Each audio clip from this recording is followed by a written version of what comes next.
Imagine an anime creator who doesn't just make cartoons but bends reality with every frame. That's Masaaki Yuasa. He's different from anyone else. My first experience with his work was from Kemonozumi, then Kaiba, and then the Tatami Galaxy.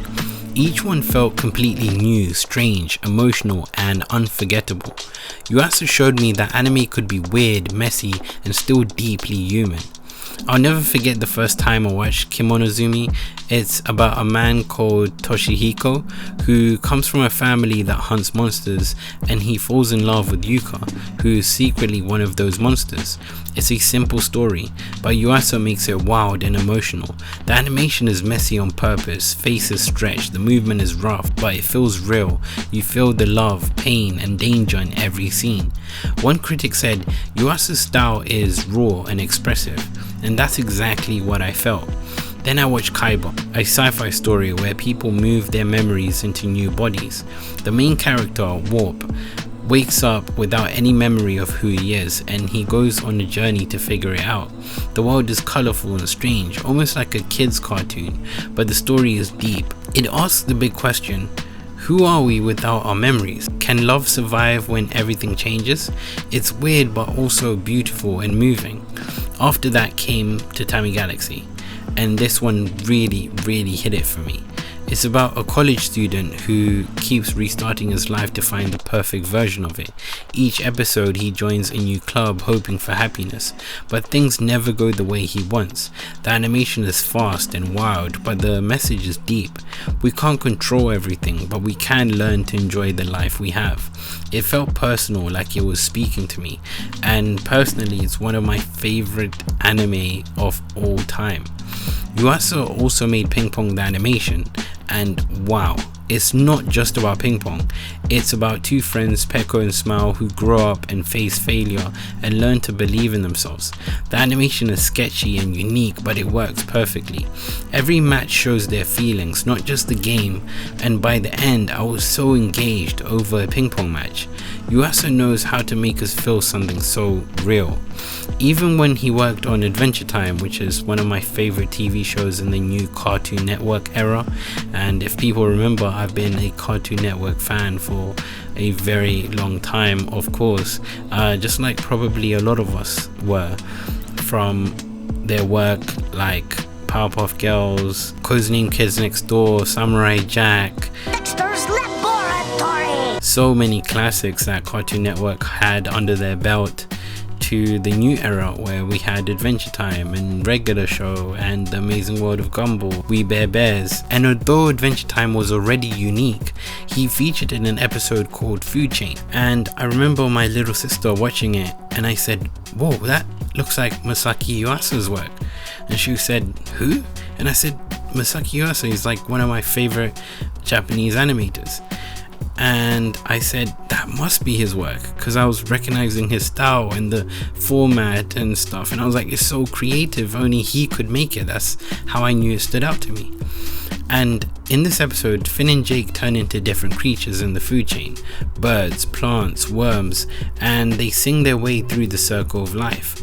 It's fun and weird, but also smart. Only Yuasa could make an educational cartoon so creative and entertaining. And of course there's Devilman Crybaby. It wasn't my favorite show, but this show was brutal, emotional, and visually insane. It tells the story of Akira, a kind-hearted boy who becomes a demon-human hybrid to fight other demons and save humanity. But it's not just about action, it's about love, identity, hate, and how fear can tear us apart. The animation is wild and intense, and the ending is just madness. Yuasa took an old manga and turned it into something completely new, meaningful, and powerful. He didn't hold back, and that's what made the show hit so hard for some people. What makes Yuasa special is how brave he is. He doesn't try to make everything look clean or perfect. He draws feelings. His animation changes styles depending on what characters are going through.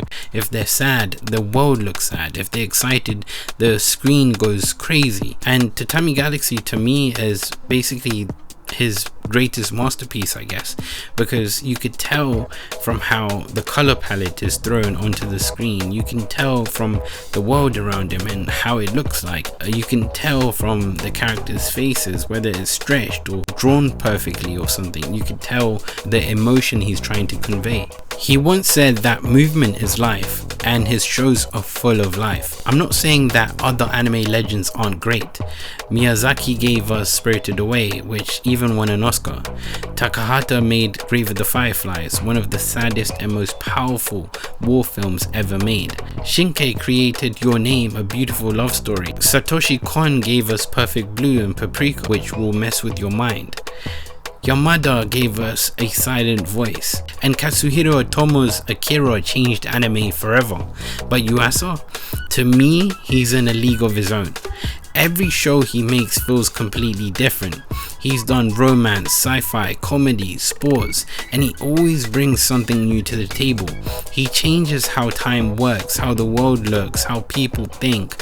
One critic said, Yuasa's work is full of freedom, and that's what makes him so great to me, because I think for a long time I've been a champion of people that are rule breakers, for people that can think outside the box and speak outside the box and are not scared to try something new, to be brave in their art. And that's probably why I like artists like Kendrick Lamar so much, because from one track it could be over polished and overdone and sound amazingly clean, then another track he could go completely underground and it can sound very rough around the edges, and the singing might not be the best, and so on. So I think I've just been a fan of this experimental style of music, of art, for so long, and that's why I relate to Yuasa's work so much and I love it so much.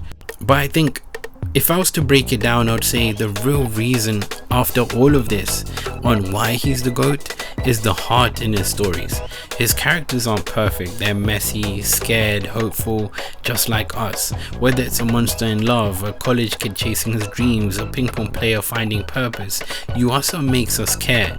His weird worlds are full of love, sadness, and hope. Yuasa shows that animation doesn't have to be smooth or safe. It can be bold, emotional, and real.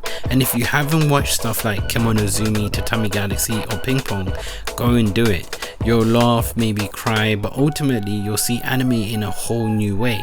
Now, I don't think this style of anime is for everyone. For example, if you came in through anime just because of stuff like One Piece or Attack on Titan or even Naruto, I don't think you'll be able to appreciate this yet, and you'll probably have to watch a lot of different other anime that's just a little weird to get you out of your comfort zone before you watch something like Kemonozumi or Tatami Galaxy, and even Ping Pong the animation, to be quite honest with you. He's not just a great animator, he's a storyteller who believes in showing life in all its chaos and beauty. That's why Masaaki Yuasa, in my opinion, is the greatest anime creator of all time, and the video on screen now shows why. Check out my review of Ping Pong the animation or Tatami Galaxy. You might have a few spoilers if you haven't seen it, but if you haven't seen these shows, please do yourself a favor and go check them out. Make sure you comment and tell me who your favorite director, screenwriter, or animator is in the comment section. Let me know if you agree with this video. Give this video a like if you want me to do more reviews and breakdowns, and check out the other content that we have on this channel.